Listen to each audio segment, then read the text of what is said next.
Hello, my name is Alexander Wallace. I hope everyone is having a great day. On a great note, the COVID status across campus has gone from yellow to blue, which I can say is a relieving thing for people to hear.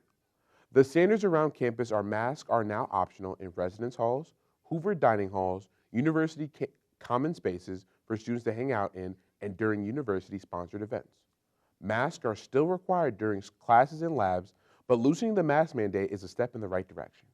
On a more serious note, March is Multiple Sclerosis Awareness Month.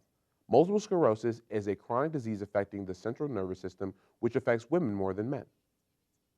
Our news director, Drew Cosgray, had the chance to sit down with DePauw student Brenton Campbell talking about Multiple Sclerosis Month and all the people it affects. I'm going to hand it over to Drew in Humbert Hall.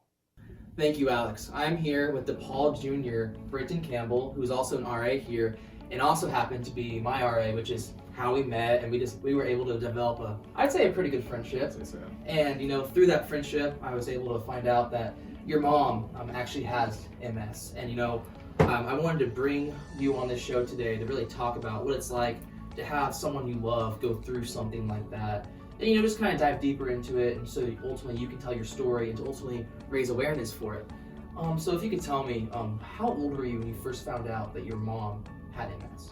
Yeah, so I don't remember the exact age I was. I just know I was a little kid. I remember I was riding my bike, and I wanted my mom to come ride bikes with us because our friends' moms were doing that too. And I remember that night she explained to me that she had MS and she didn't have good enough balance to ride a bike with me and my sister.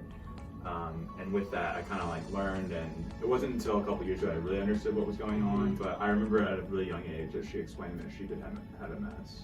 Yeah, and so over time, obviously you're 21 now, it's been 16 years since you found out.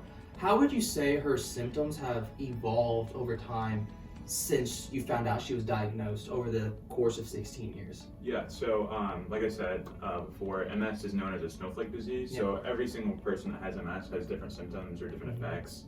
When I was younger, she had flare-ups, and sometimes she lost her ability to talk or walk and stuff like that. But it always came back. And then a couple years ago, when I was a senior in high school, it slowly started to get really, really bad. She started to lose her balance completely, where she needed to be in a wheelchair most of the time. And then about 2 years ago, she lost her ability to use her left leg and her left arm. And then last year, she had to quit her job because of that. So very slow, kind of deteriorating is what MS does, and that's been really bad over the past couple of years. Yeah, so since she's been diagnosed, and obviously you've been able to see everything she's been going through, how has she been handling it? It's pretty rough. It's really hard to deal with. I know that since I'm the baby in the family, I left home. So I know mentally it's been really hard for her. And she was a public educator and IPS, so she loved working for the children, especially those that did need more help than a lot of others. So I know it's been really hard mentally and physically for her. Yeah. Big struggle. Yeah, so when you're home, what are some things that you have to do to help her out and such, things that she's not able to do because of this diagnosis that she has? Yeah, pretty much anything. She can obviously use her right arm totally fine, but if she needs to move or be transported somewhere, I usually have to come pick her up and put her in her wheelchair, or help her into the bathroom and stuff like that. Our goal is to be able to have our insurance rebuild our bathroom, but right now that's obviously not cost affordable for us. But yeah, so pretty much anything going to get her something as simple from the water, or if she drops her phone on the floor, I have to run in there and grab it for her, which isn't a problem. But it is something I know she really hates about that she can't pick something up off the floor or put her socks on or get dressed. Pretty much anything, honestly.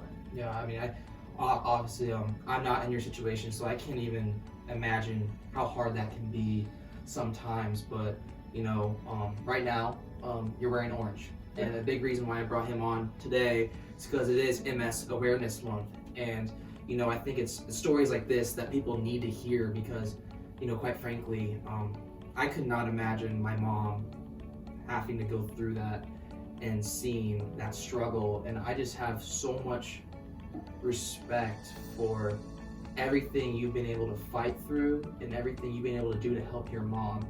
And like I said, you're wearing orange right now, and it's MS Awareness Month. And also, too, as you'll see these shoes right here, you have one white shoelace, one orange shoelace, and as you told me before, there's a specific reason why you do that. So Yeah. if you could explain and elaborate a little bit more on that, that'd be fantastic. Yeah, so I try to get as many orange shoelaces as I can get every March, and just like it looks kind of weird. So the idea is that orange, and I try to wear as much orange as I can in March because it is the color of MS. Yeah. But by having one off color, people always ask me, why do you have like an orange shoelace on? So by doing that, I can say, it's MS Awareness Month. This is what happens. My mom suffers from MS.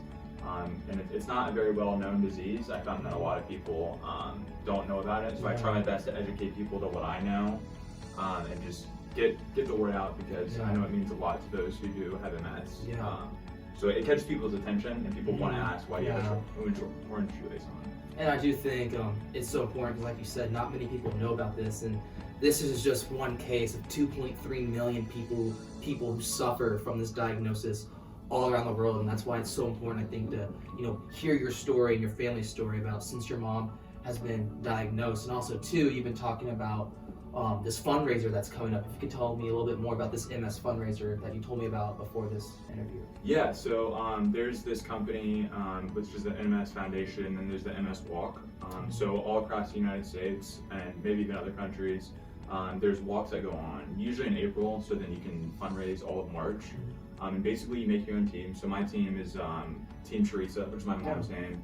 And I basically try my best to get as many people to join the team as possible. I don't ask people to donate money because that's not what's important. It's an incurable disease, and right now there's not much that money can do. But my thing is I want my mom to see how many people want her to keep fighting. So my goal is to get a couple hundred people to join the team, just so she can see that list of people. For sure. And then if people want to come out in April and go on the walk in Minneapolis, that would mean a lot. Now, is there a website that people can go to learn more about this fundraiser and what MS is? Yeah, if you just go to mswalk.com or .org, you can go there, and it has all information, and it has different locations for different walks. So if you live in Chicago, there's one in Chicago, there's one in almost every state. Yeah, well, Brenton, I can't thank you enough for telling me your story. I think it's so important for everyone to hear, and obviously I just applaud how you handle yourself through all these tough times, just because I'm sure everyone can attest that everyone knows Brenton here on campus. When people see Brenton on campus, they're usually met with a smile and they're treated very well, and that's just a testament to you, and I can't thank you enough for that. And once again, I can't thank you enough for coming on here with me and telling me your story, Brenton. Yeah, thank you so much. I really hope that the word gets out now. Yeah, for sure. I'm going to shoot it back to you, Alex. Have a great day, Tigers. Thank you so much, Drew and Brenton, for sharing that powerful story. That is it for this week, guys. You can click on the link provided below to learn more about multiple sclerosis. My name is Alexander Wallace, and you're watching The Source.